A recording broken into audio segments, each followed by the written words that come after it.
بسم الله الرحمن الرحيم الحمد لله رب العالمين والصلاة والسلام على أشرف الأنبياء والمرسلين محمد وعلى آله وأصحابه أجمعين أما بعد.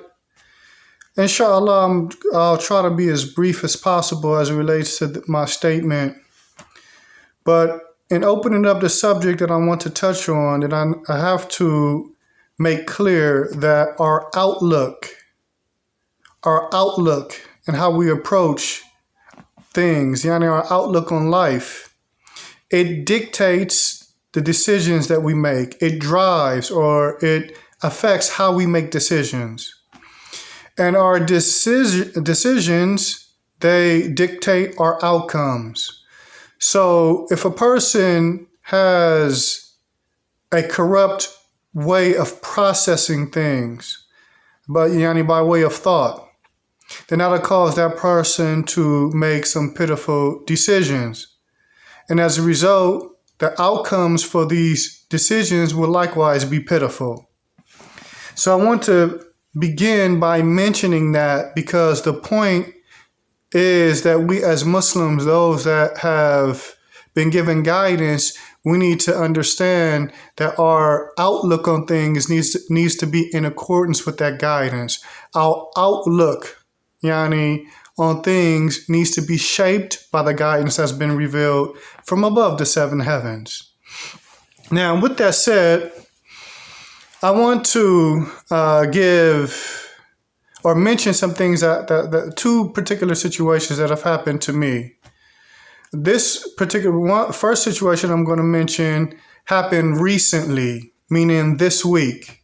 Where I work at, there's a woman that works in the same area that I work in.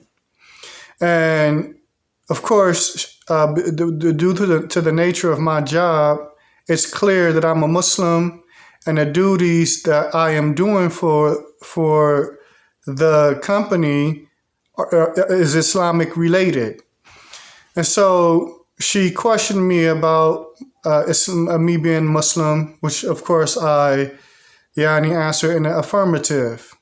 And she started to state that she worked at another place and there was a Muslim there. He did the same thing that I do. And the way she was talking about him, she was talking about him in a manner where she seemed to be fond of him, right? So I said to her, after she talked about the brother, I said, "Why didn't you marry him?"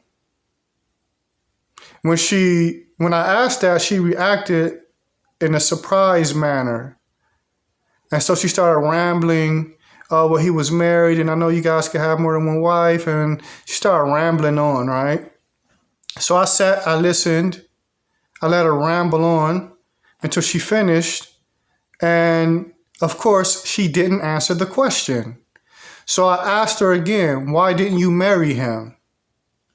And she looked and she said, "If I'm going to be honest, I didn't marry him because I was fast in the behind." Of course, she used profanity.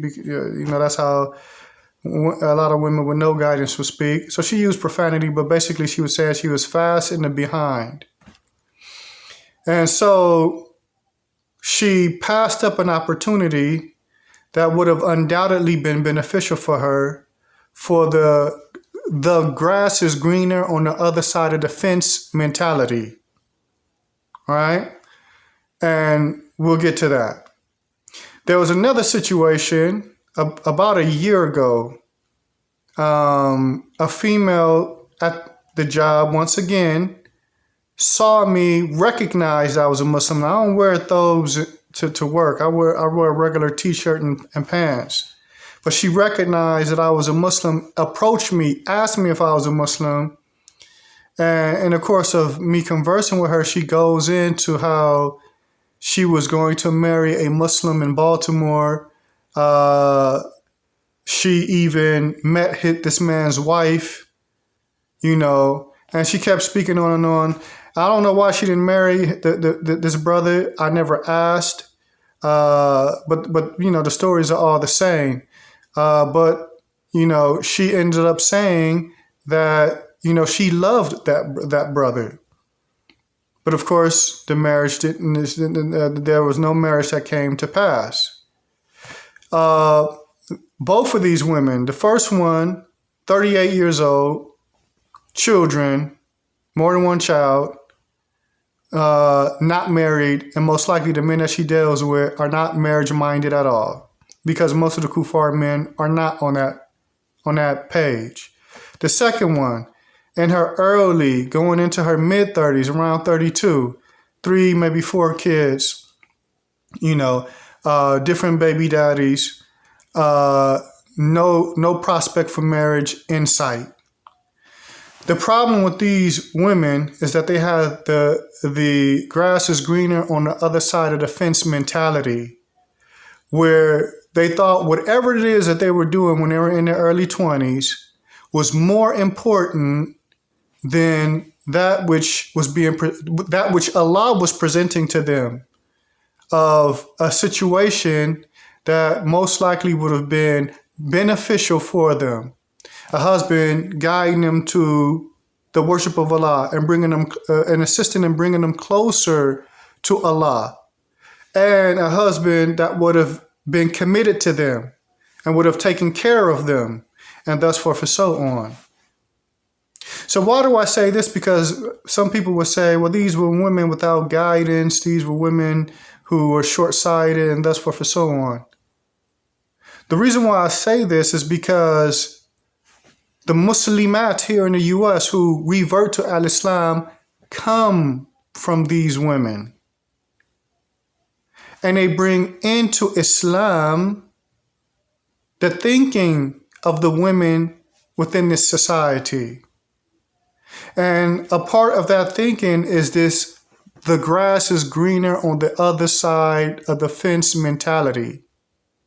Basically, what it is that this grass is greener on the other side of the fence mentality is when a person is unable to recognize what will benefit them due to their short-sightedness. That there is something clearly being presented to them by Allah Tabaraka wa Ta'ala. And if you were to just to go down the list and check off boxes, you would say, yeah, all these major points, this would be of major benefit for you.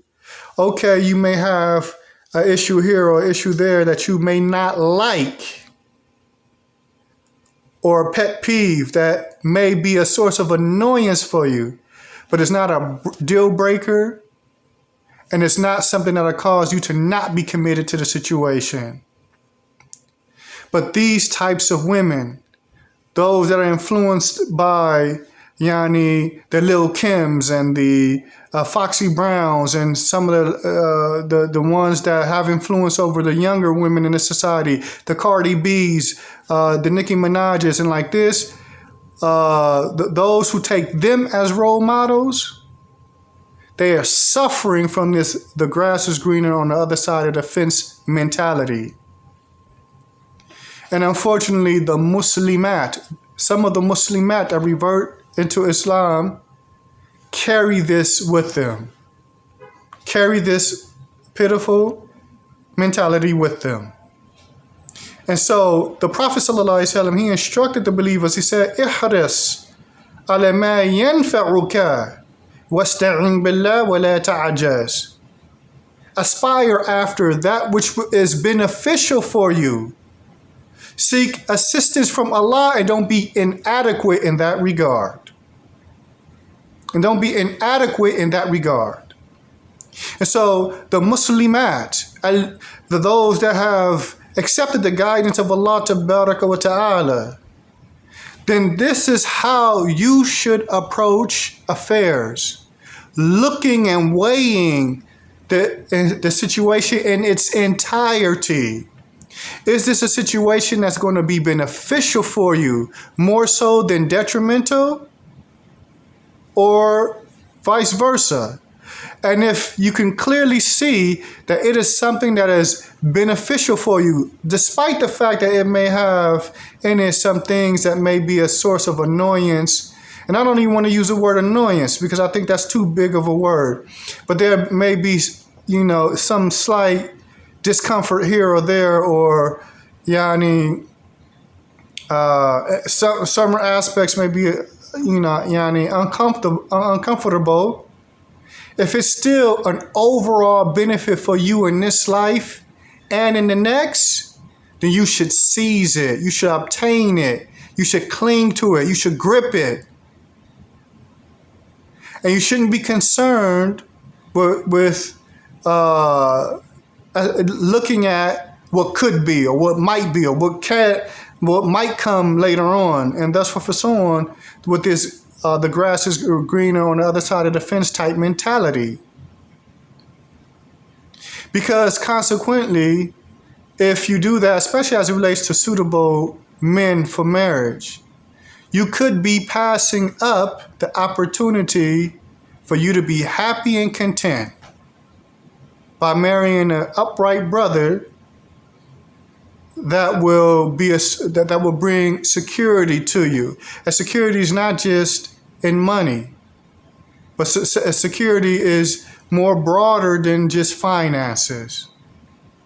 But if the sisters step to the plate like these women without guidance step to the plate, then you're like the equivalent of a person that beats his head on the side of the mountain thinking that he's going to make a dent.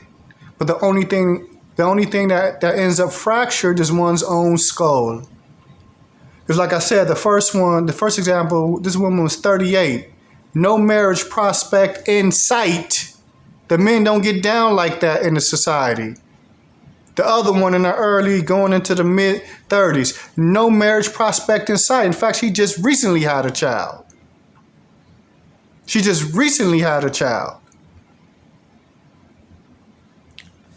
Aspiring to just be a baby mama.